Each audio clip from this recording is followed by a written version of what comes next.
이 시간 예배에 참석하신 여러분 모두 위에 우로부터 내리시는 하늘의 평화 충만하시기를 축원드립니다. 아멘. 주현절이 시작됐습니다. 주현절은요, 주님께서 당신 자신을 세상에 나타내심을 생각하는 절기로 오늘은 예수님의 세례를 기념하는 주일이죠.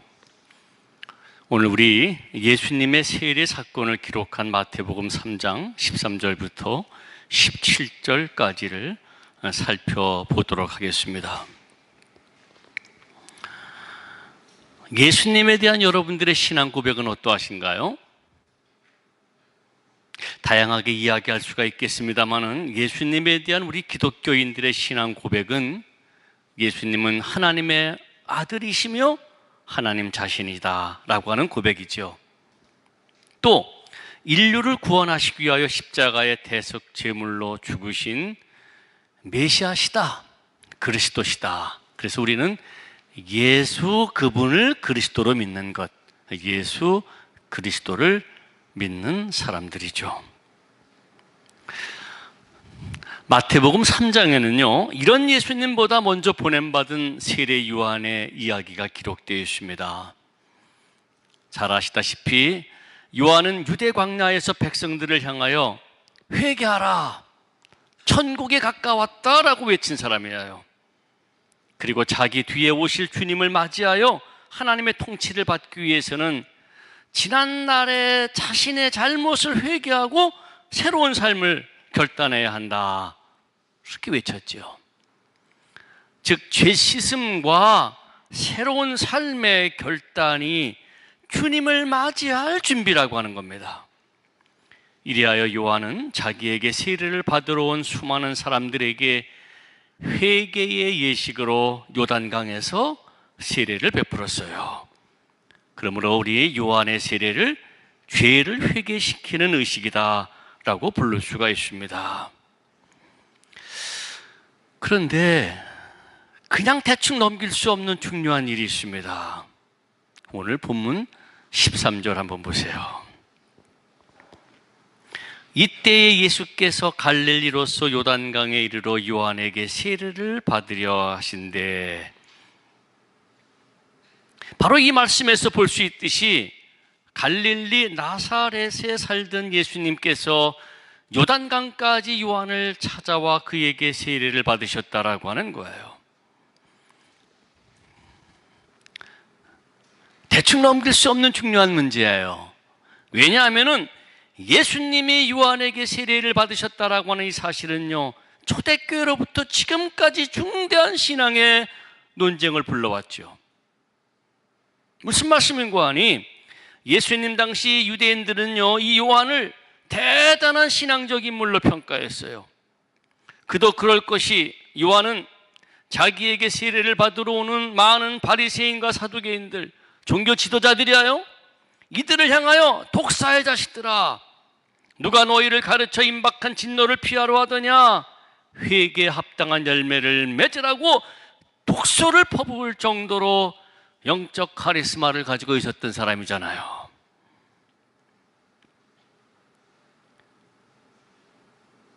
그래서 말입니다, 우리 마가복음 2장 18절 보면 이런 말씀이 있어요. 요한의 제자들과 바리새인들이 금식하고 있는지라.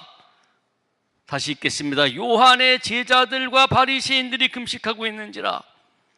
또 누가복음 11장 1절에 보면요, 제자 중 하나가 예수님께 주여, 요한이 자기 제자들에게 기도를 가르친 것처럼 우리에게도 가르쳐 주소서. 이런 말씀을 통하여서 확인할 수 있듯이 예수님과 마찬가지로 요한에게도 그를 스승으로 추종하는 제자들이 모여들었다는 거예요. 예수님만 제자가 있는 것이 아니라 세례 요한도 제자 공동체를 이루고 있었어요. 그래서 시간의 흐름에 따라 예수님의 제자들과 요한의 제자들 사이에 경쟁심이 생겼죠. 누구의 스승이 더 위대한가 라고 하는 겁니다. 요한이냐 예수님이냐, 어느 스승이 더 위대한가 라고 하는 논쟁. 그런데 예수님이 요한에게 세례를 받으셨다라고 하는 것은 세례 요한이 더 위대하다라고 하는 중요한 근거가 되는 것이죠. 예수님이 그에게 세례를 받으셨다라고 하는 것은 스스로 요한의 우월성을 인정한 것이라는 거예요. 그렇다면 예수님이 메시아라고 하는 사실도 의심스러울 수밖에 없는 것이죠. 이와 같은 초대교회 문제를 해결하기 위하여 성경을 기록한 요한복음 기자, 이 요한복음 기자는요, 요한복음 1장 6절부터 8절에서 이렇게 밝힙니다. 하나님께서 보내심을 받은 사람이 났으니 이름은 요한이라. 저가 증거하러 왔으니 곧 빛에 대하여 증거하고 모든 사람으로 자기를 인하여 믿게 하려 하며, 그는 이 빛이 아니요 이 빛에 대하여 증거하러 온 자라. 그는 빛이 아니하여 단지 빛을 증거하러 온 자일 뿐이에요. 또 요한복음 기자는 요한복음 1장 35절부터 42절에서는 예수님의 첫 번째 제자들은 예수님이 직접 부른 사람들이 아니라 요 세례 요한의 제자였다가 예수님께로 온 사람들이다 얘기죠. 대표적인 사람이 안드레 아닙니까? 그리고 안드레가 베드로를 들고 오잖아요. 즉 예수님이 더 위대하기에 요한의 제자들이 요한을 버리고 예수님께로 왔다. 요한복음 기록자의 이야기예요. 더 나아가서 요한복음 3장 30절에서는요, 요한 스스로가 그는 흥하여야 하겠고 나는 쇠하여야 하리라. 그는 흥하여야 하겠고 예수님은 흥하여야 하겠고 나는 쇠하여야 하리라. 그렇게 예수님의 우월성을 인정했어요. 더 나아가서 성경을 곰곰이 살펴보는 사람들은 마태, 마가, 누가복음에서는 예수님이 세례 요한에게 세례를 받으셨지만 요한복음에는 세례를 받지 않았습니다. 아예 세례받지 아니한 것으로 기록되어 있어요. 이와 같은 예수님의 우월성은 오늘 본문 바로 앞부분인 마태복음 3장 11절에서도 나타나죠. 제가 읽어볼까요? 나는 너희로 회개케 하기 위하여 물러 세례를 주거니와 내 뒤에 오시는 이는 나보다 능력이 많으시니 나는 그의 신을 들기도 감당치 못하겠노라. 그는 성령과 불러 너희에게 세례를 주실 것이라고. 그리고 오늘 본문 14절에서도 확인할 수가 있어요. 요한은 자기에게 세례를 받으러 온 예수님에게 무슨 말이냐고, 내가 당신에게 세례를 받아야 할 터인데 당신은 내게로 오시나이까라고, 나 세례 베풀지 못하겠노라고 거부했던 거예요. 자, 그럼에도 불구하고 예수님이 요한에게 세례를 받으셨다라고 하는 것, 이것이 바로 문제가 되죠. 받으셨어요? 요한의 세례는 죄를 회개케 하는 세례인데 요한에게 세례를 받으셨다라고 하면은 그럼 예수님도 죄인이냐라고 하는 것이죠. 예수님도 그럼 죄인인가? 그래요. 예수님 역시 사람으로 출생한 이상 원죄의 굴레에서 벗어나지 못하는 사람 아니냐라고 하는 거예요. 그렇다면은, 즉 예수님 역시 죄인이라면은, 그래서 세례를 받아야 할 분이었다면은 어찌 그분이 우리의 죄를 대신 지신 하나님의 어린 양, 속죄 양이 될 수 있겠느냐라고 하는 것이에요. 예수님이 인류의 죄를 사하기 위한 하나님의 어린 양, 꼭 속죄 양이 될 수 있는 것은 그분은 죄가 없음에도 불구하고 하나님께서 그에게 인류의 죄를 뒤집어 씌워 그 죄값으로 죽임을 당한 것인데, 예수님이 죄인이라면, 그래서 세례를 받을 수밖에 없었다면 그는 결코 속죄양이 될 수 없다라고 하는 것이죠. 이렇게 요한에게 세례를 받으신 사실은 예수님의 메시아 되심을 거부하는 증거일 수 있어요. 정말 예수님도 요한에게 세례를 받아야 할 죄인이었다면 그분의 죽음은 우리의 대속죄물이 될 수 없다는 거예요. 그래서 오늘 본문의 내용인 요한보다 능력 많으신 예수님이 요한에게 세례를 받으셨다라고 하는 이 사실은 자칫 기독교 신앙의 근간을 흔드는 문제일 수가 있죠. 당시 요한 자신도 혼란을 겪은 것이 분명해요. 그래서 오늘 14절에서 보듯이 요한은 결코 자기는 세례를 베풀 수 없다고 아주 사양하고 또 사양했을 거예요. 그런데 여러분, 예수님은 이와 같은 세례 요한의 사양을 단호하게 물리쳤어요. 오늘 15절 말씀이죠. 이제 허락하라. 아페스 아르티. 이제 허락하라. 우리가 이와 같이 하여 모든 의를 이루는 것이 합당하니라. 곧 당신의 요한에게 세례를 받아야만 하나님께서 원하시는 모든 일이 이루어진다라고 하는 거예요. 여러분, 이 말씀이 우리 성경에 기록된 예수님의 생애 첫 번째 말씀이에요. 이 말씀 이전에는 다른 말씀이 없어요. 세례 베풀어라. 이제 허락하라. 내가 세례를 받아야만 하나님께서 원하시는 모든 일이 이루어진다. 여러분, 도대체 어찌하여서 그것이 된다는 말입니까? 이렇게 해서 받으신 예수님의 세례의 의미가 도대체 무엇이기에 하나님의 뜻이 이루어진다는 말입니까? 우리는 이 사실을 알기 위하여 예수님께서 세례 받으실 때 하늘에서 들려진 소리가 무엇이었는지를 알아야 하죠. 오늘 마태복음 3장 17절 보십시오. 하늘로부터 이는 내 사랑하는 아들이요 내 기뻐하는 자라 라고 하는 소리가 들려왔던 거예요. 이 하늘에서 들려오진 소리는요, 오늘 구약 말씀으로 읽은 소위 여호와의 종의 노래의 첫 번째 노래라고 불리는 이사야 42장 1절에 언급된 말씀이에요. 여러분 이미 알고 계시죠? 이사야 40장부터 55장까지는 이스라엘 백성이 바벨론 포로 생활을 할 때에 제2 이사야라고 주로 불러요. 이런 제2 이사야라고 불리는 예언자를 통하여 전해준 하나님의 말씀이에요. 전체 내용은 뭐냐면은 하나님께서 기름을 부어 세운 당신의 종 메시아를 통하여 백성들을 바빌론 포로에서 구원해 주시겠다는 희망의 메시지예요. 이 여호와의 종의 노래가 오늘 본문을 포함해서 이사야 49장 1절부터 6절, 또 50장 4절부터 9절, 52장 13절부터 53장 12절에 기록되어 있는데, 여러분들이 잘 아시는 그가 찔림은 우리의 허물을 인하며, 53장 잘 아시는 말씀이죠. 바로 그와 같은 내용인데 그 첫 번째 노래가 오늘 본문이에요. 근데 본문 42장 1절은 하나님께서 당신의 종을 소개하는 내용이에요. 제가 읽어볼까요?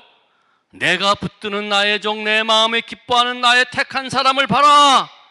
내가 나의 신을 그에게 부었은즉 그가 이방의 공의를 베풀리라. 여기서 봐라라고 하는 이 말은요, 눈으로 보다라고 하는 명령형이 아니에요. 중요한 것을 언급할 때에, 분위기를 이렇게 바꿀 때에 이렇게 자 주목하시오, 뭐 이런 표현이에요. 자 여러분, 이런 표현이에요. 히브리어의 헨이라고 하는 말, 눈으로 보는 것이 아니라 분위기를 자 여러분, 뭐 이런 표현이에요. 그러므로 이 말씀은 하나님께서 자 여러분, 내가 붙드는 나의 종, 내가 뽑은 사람, 내 마음에 기뻐하는 사람을 보시오라고 소개하고 있어요.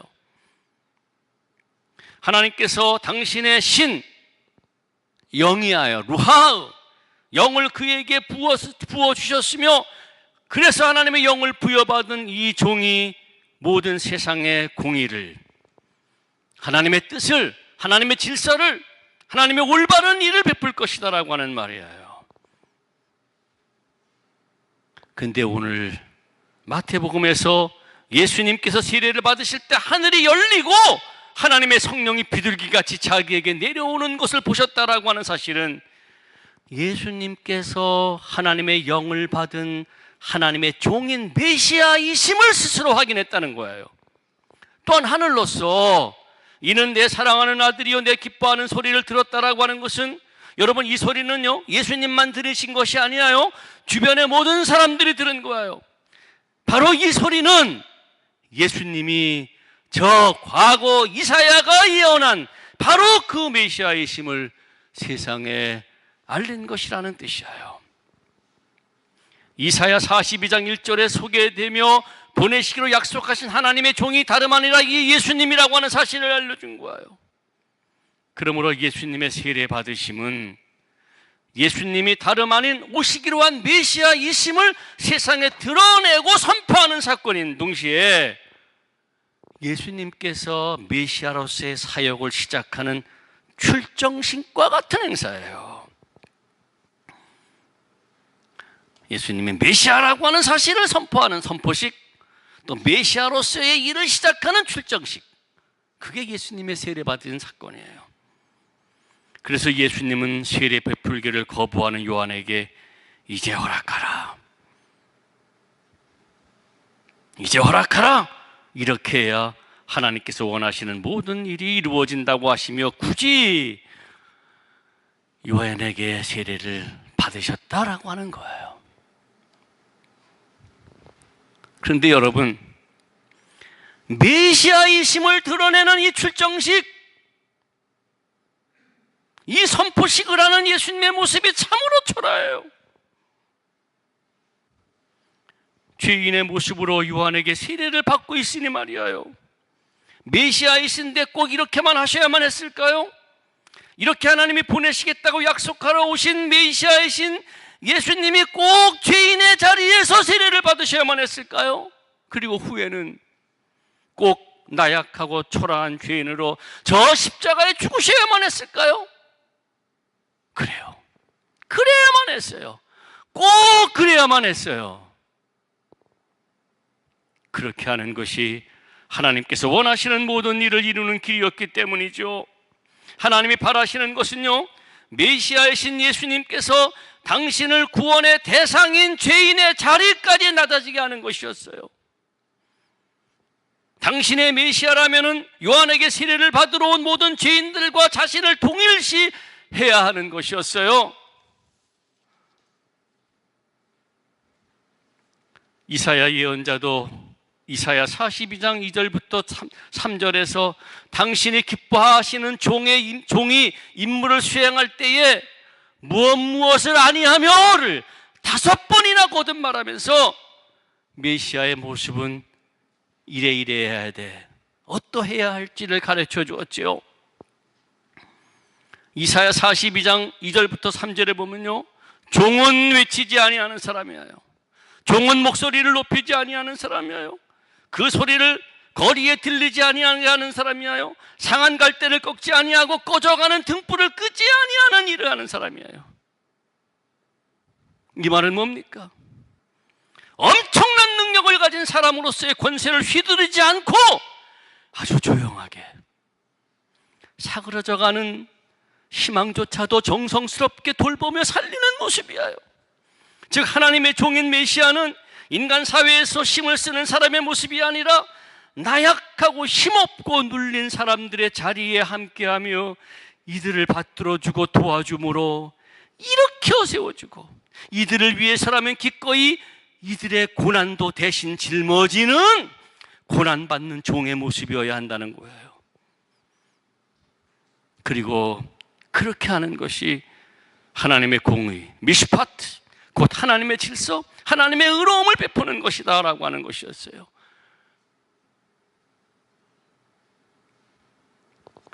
그래서 예수님은 세상에 태어나실 때부터 지극히 낮고 천한 베들레헴 구유에 나셨죠. 또 헤롯 왕이 생명을 위협하기에 먼 애굽 땅에 도망하여 나그네의 고통을 받으셨어요. 또 본문에서처럼 죄인의 모습으로 세례를 받으셨던 거예요. 어디 그뿐입니까? 당신이 구원해야 할 사람들의 고통의 자리에 참여하셨어요. 그래서 예수님은 여우도 굴이 있고 궁중의 새도 거쳐가 있을 때 오직 당신은 머리 둘 곳 없는 사람으로 사셨잖아요. 예수님의 제자들이 안식일에 밀밭 사이로 지나가며 미리삭을 잘라 먹을 수밖에 없었던 것은 예수님의 삶이 얼마나 빈핍한 삶이었는지를 잘 알려주는 거예요. 또 부정한 것을 만져서는 안 된다는 서슬퍼런 정결법을 거부하시며 문둥병자에게 친히 손을 대시어 마을에 들어갈 수 없게 되었어요. 이거는 스스로 부정한 사람이 되신 거예요. 저주받은 사람이 된 거예요. 또 가난한 자와 세리와 죄인들과 함께 먹고 마셨죠.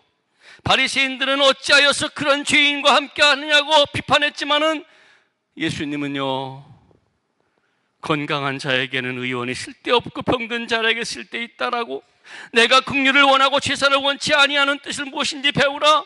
내가 의인을 부르러 온 것이 아니요 죄인을 부르러 왔노라고 하셨어요.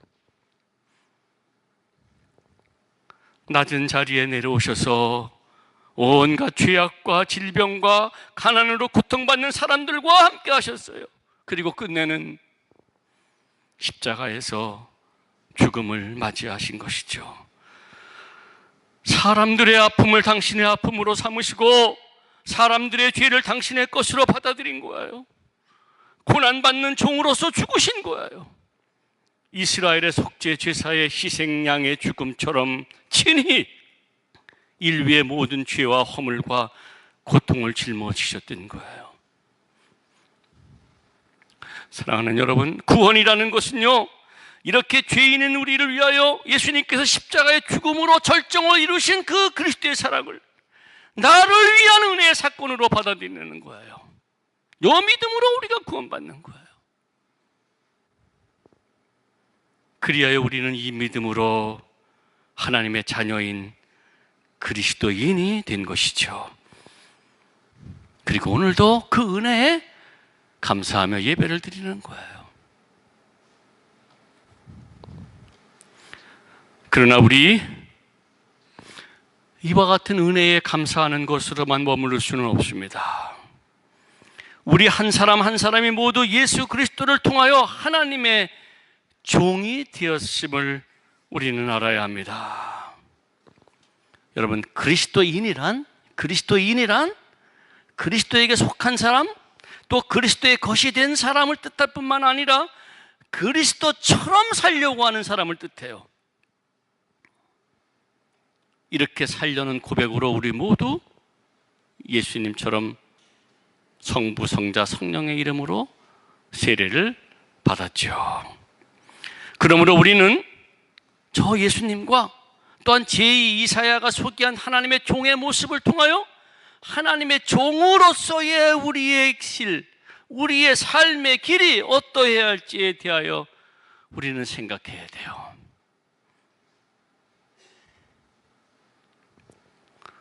그러나 무엇보다도 우리는 하나님이 선택하시고 기뻐하시는 종이요 하나님의 자녀라고 하는 사실을 기억해야 하죠. 우리 스스로 생각하기에는 우리 스스로 참으로 보잘것없는 사람이지만은 하나님께로부터 당신의 자녀로, 당신의 종으로 선택받았음에 자부심을 가져야 돼요. 그러므로 누가 이런 우리를 무시하겠습니까? 누가 우리를 감히 해치려 하겠습니까? 하나님은 당신이 선택하신 우리의 삶을 은혜로 보살펴 줄 겁니다. 그러나 정말로 잊지 말아야 할 것이 있습니다. 그것은 이렇게 우리를 선택하시면은 하나님의 뜻이 있다라고 하는 사실이에요. 곧 우리를 당신의 자녀와 종으로 삼으신 것은 우리를 통하여 세상에 하나님의 공의를 이루려 하심이다라고 하는 거죠. 그리고 이 일을 위하여 하나님께서 예수님에게 성령을 베풀어 주었듯이 우리에게도 당신의 영을 부어주셨어요. 그러므로 우리는 성령께서 우리를 다스리고 이끌어 가시도록 우리를 맡겨야 해요. 그것은 먼저 우리 자신을 드러내지 아니하고 낮추는 거예요. 그리고 이 무한 경쟁 시대에서 힘없고 연약한 사람들을 돕고 이들의 고통을 함께 나누는 거예요. 예수님처럼 말이에요. 저 제2사야가 보내기로 한 그와 같은 기름 부음 받은 종처럼 말이에요. 설교를 마무리하며 이제 바라기는요, 아무쪼록 하나님이 사랑하시고 기뻐하시는 예수님을 통하여 하나님의 자녀가 된 우리들에게 임한 구원의 은혜가 올해에는 이제는 우리를 통하여 다른 사람들에게 펼쳐나가게 되길 주님의 이름으로 축원드립니다. 아멘. 모든 지각에 뛰어난 하나님의 평강이 그리스도 예수 안에서 여러분의 마음과 생각을 지키시리라. 아멘.